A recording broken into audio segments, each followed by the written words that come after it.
በወሎ ቤት አማራ ቀጠና ከላ ግንባር የብልጽግናው ኃይል በጸረ አውሮፕላንና በሌሎች መካናይዝድ መሳሪያዎች ታግዞ የከፈተውን ማጥቃት የአማራ ፋኖ ብሔራዊ ንቅናቄ ምኒልክ ዕዝ አርበኞች የመልሶ ማጥቃትና የጸረ ማጥቃት እርምጃ በመውሰድ አፍረክርከው ድል ተቀዳጅተውበታል።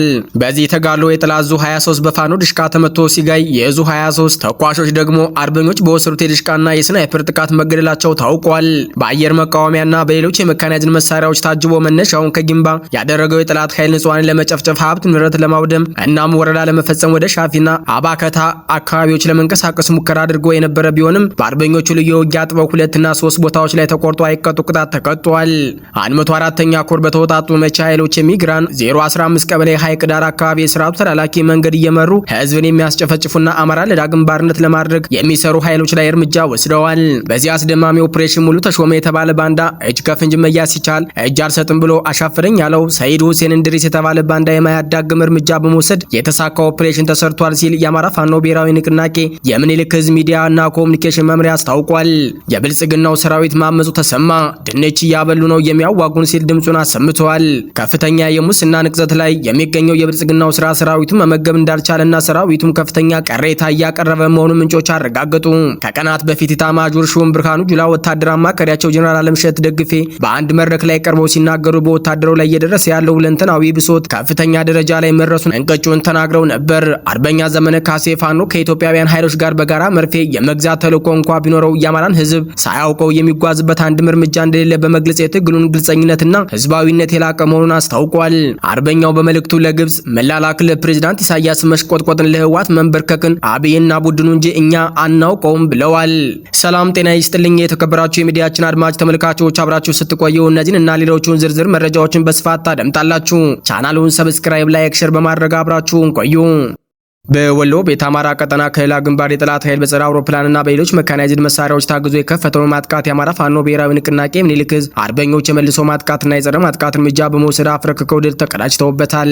በዚህ ተጋድሎ የጠላት ዙ 23 በፋኖ ድሽቃ ተመቶ ሲጋየ የዙ 23ቱ ተኳሾች ደግሞ አርበኞቹ በወሰዱት የድሽቃና የስናይፐር ጥቃት መገደላቸው ተሰምተዋል። በአማራ ፋኖ ብሔራዊ ንቅናቄ ወሎ ቤት አማራ ቀጠና የምኒልክ ዕዝ 105ኛ ኮር 71ኛ ክፍለ ጦር ስር የሚገኙት የአንደኛ መሐመድ ዳውድ ሬጅመንት አርበኞች ትናንት ሰኔ 21 ቀን 2018 ዓ.ም በታላቅ የጦር ብቃት የጠላትን ኃይል በማንበርከክ አንጸባራቂ ድል ማስመዝገባቸው ታውቋል።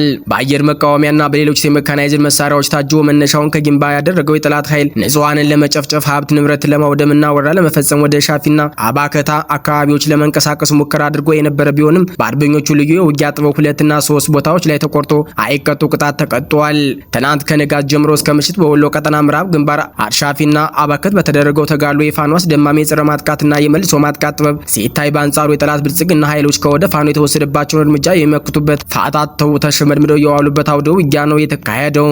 በአካባቢው በተለይ ጎራዳ ተብሎ በሚጠራው ቦታ ላይ ጠላት በጸረ አውሮፕላን መሳሪያ ታግዞ ወደ ፋኖ የከፈተበትን የጸረ ማጥቃት እርምጃ ለመቋቋም ሙከራ ቢያደርግም ነገር ግን ከጥቃቱ ኢላማና ከአጥቂዎቹ ፍጥነት ጋር ተዳምሮ ጠላት ሙትና ቁስለኛውን አዝረክርኮ ለመሸሽ ተገዷል። በዚህ ተጋድሎ ሙትና ቁስለኛ ከተደረጉ የጠላት እግረኛ ወታደሮች በተጨማሪ የጠላት አየር መቃወሚያ አፈሙዝ በፋኖ ድሽቃ ተመቶ በሳሲጋይ የአየር መቃወሚያ ተኳሾች ረዳቶቹ ፋኖ ባካሄዱ ድሽቃና የስናይፐር ተኩስ መገደላቸው ተረጋግጧል። የ71ኛ ክፍለ ጦር አርበኞች ከወሰዱት ከባድ የሆነ የጸረ ማጥቃትና የቆረጣ ማጥቃት ስልት ከጀግንነትና ወኔ ጋር ያዋሃደ እርምጃ አንጻር የጠላት ከበባድ መሳሪያዎችና የሰው ኃይል ትርጉም ባጣበት በዚህ ተጋድሎ 23 የአገዛዙ ወታደሮች ተደምስሰዋል። በርካታ ልዩ ልዩ የጦር መሳሪያዎችና ሌሎች ወታደራዊ ቁሳቁሶች ደግሞ በፋኖ ቁጥጥር ስር ውለዋል። አርበኛ ዘመነ ካሴ ፋኖ ከኢትዮጵያውያን ኃይሎች ጋር በጋራ መርፌ የመግዛት ተልዕኮ እንኳን ቢኖረው የአማራ ህዝብ ሳያውቀው የሚጓዝበት አንድም እርምጃ እንደሌለ በመግለጽ የትግሉን ግልጸኝነትና ህዝባዊነት የላቀ መሆኑን አስታውቋል። አርበኛው በመልእክቱ ለግብጽ መላላክን፣ ለፕሬዝዳንት ኢሳያስ መሽቆጥቆጥን፣ ለህወሓት መንበርከክን አብይና ቡድኑ እንጂ እኛ አናውቀውም ብለዋል።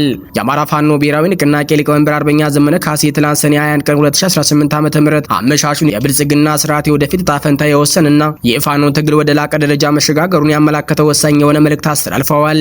አርበኛ ዘመነ ካሴ በመልእክታቸው እንደገለጹት ዓለም ፊቱን ዞሮበት ወይም እንደ ፍጥጥሩ ለጣ ፋንታው ትቶ ረስቶት እያለ መተን ቀብረነዋል የተባለው የአማራ ህዝብ መቃብር ፈንቅሎ ብድግ ብሏል ብለዋል። የፋኖ ትግል ያለ አንዳች መካሪና ተቆርቋሪ ከራሱ መከራ ተምሮ የህልውና ትግሉን የጀመረ መሆኑን የጠቀሱት ሊቀመንበሩ ያለ አንድ ሰው ሐሳብ አበዳሪ አማራ የራሱን አብዮት ራሱ ፈጥሯል ሲሉ ተናግረዋል። አርበኛ ዘመነ ካሴ የብልጽግና ቡድን በከፍተኛ ሁኔታ የወቀሱና የተቹ ሲሆን ቡድኑ ለሀገር ሉዓላዊነትና ለብሔራዊ ክብር የሌለ መሆኑ አጋልጠዋል።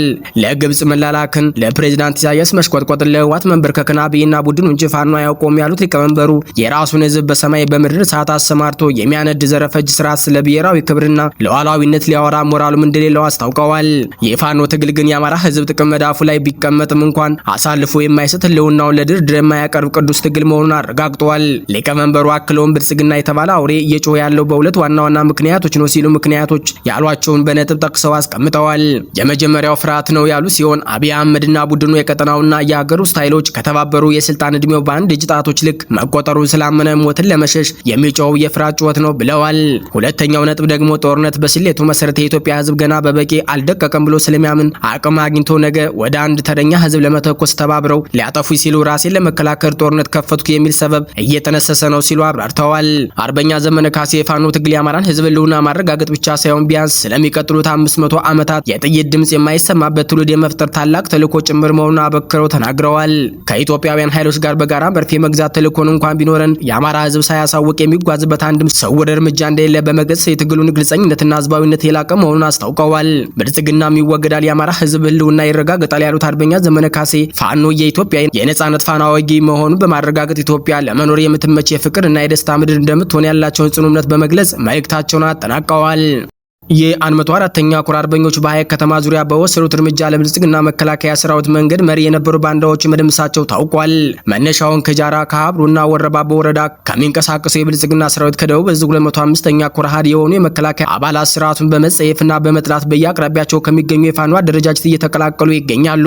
በትናንትናው ዕለት ሰኔ 21 ቀን 2018 ዓ.ም የተቀላቀሉት ሁለት መሰረታዊ ወታደር ከ42ኛ ክፍለ ጦር 5ኛ ሬጅመንት በመውጣት 35ኛ ክፍለ ጦርን ሁለት ጥቁር ክላሽ በመያዝ ተቀላቅለዋል።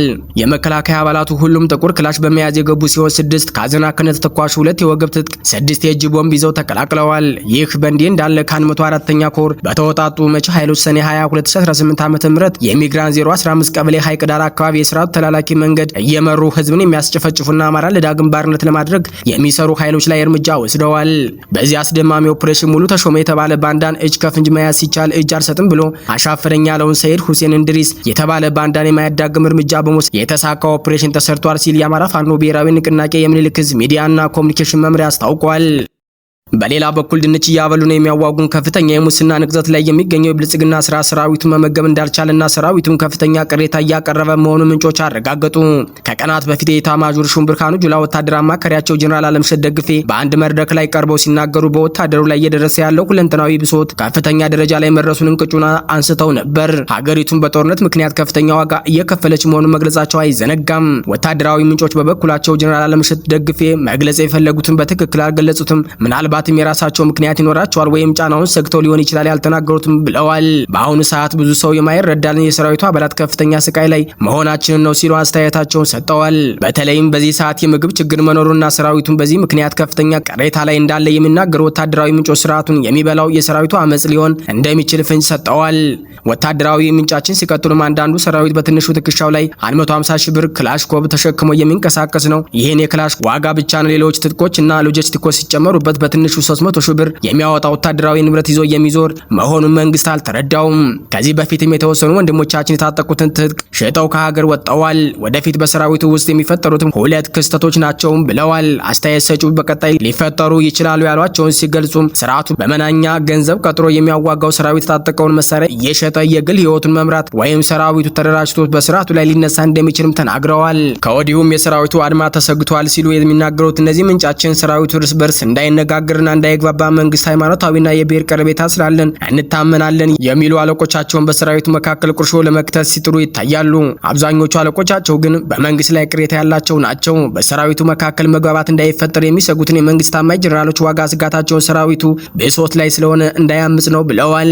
የአየር ኃይል አባሉ ንግግራቸውን ሲቀጥሉም በወር ለምግብ እየተባለ 3000 ብር ከደሞዛቸው ላይ እንደሚቀነስባቸውም ገልጸው ሆኖም ወር ሙሉ ድንች ብቻ እንደሚቀርብላቸው የተናገሩ ሲሆን በዚህ ሁኔታ ውስጥ መቆየት ለሰራዊቱ ከባድ መሆኑን ገልጸዋል።